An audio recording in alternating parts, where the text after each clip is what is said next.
Here I have SONY Xperia XZ2 Compact, and let me show you how to enable Do Not Disturb mode on the following device. So at the very beginning, let me show you the quickest and the most easy way to enable the Do Not Disturb. Let's enable the upper bar twice, and here we've got Do Not Disturb icon. Let's tap it. As you can see, the alarms only is switched on right here. If you choose more key right here, you will see all modes of Do Not Disturb.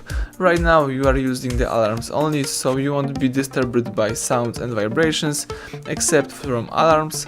You can also choose total silence, so you can block all sounds and vibrations, or you can choose priority only, so you won't be disturbed by sounds and vibrations except from alarms, reminders, events and colors that you specified previously.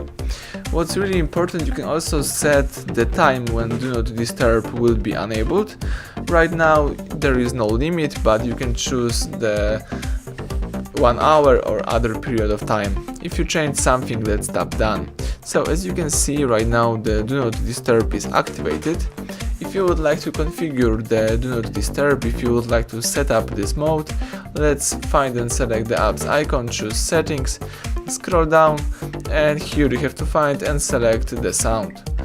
Now choose on Do Not Disturb, and here you can choose allowed in priority only, so you can handle here with reminders, events, repeat callers. You can specify some calls from some start contacts, from some favorite contacts, or from some other list. You can do the same thing with messages. Alright, let's go back. You can also handle with visual disturbance and choose some automatic rules to enable the Do Not Disturb, for example every weekend, every weeknight, or every other rule. Let's go back. If you would like to disable this mode, let's tap on Do Not Disturb again, and as you can see right now, Do Not Disturb is disabled. So everything went well, thank you for watching. Please subscribe our channel and leave thumbs up under the video.